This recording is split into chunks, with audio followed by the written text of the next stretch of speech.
यावर्षी मोठ्या वाहनांमुळे लहान वाहनांचे बरेच अपघात झालेले आहेत आणि अनेक लोकांनी आपले जीव सुद्धा गमावलेले आहेत।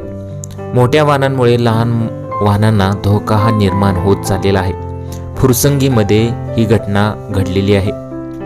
शौर्य हा पाठीमागे बसला होता। दुचाकीवर पाठीमागे बसणारा शौर्य सागर आवळे आवळवाडी वाघोली हा जागीच ठार झाला।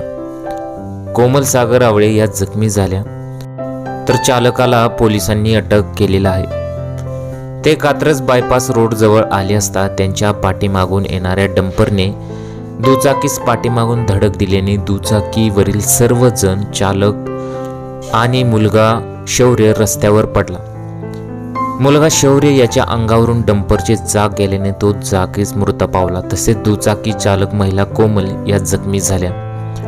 अपघातामुळे मयत मुलाचे नातेवाईक आक्रमक झाल्याने डंपर पेटवून दिला। त्यानंतर फायर ब्रिगेडला बोलवून डंपरची आग विझवली। सदर ठिकाणाची वाहतूक नॉर्मल करून घेतली। आपल्या डोळ्यासमोर मुलगा गेल्याने आईने एकच आक्रोश केला।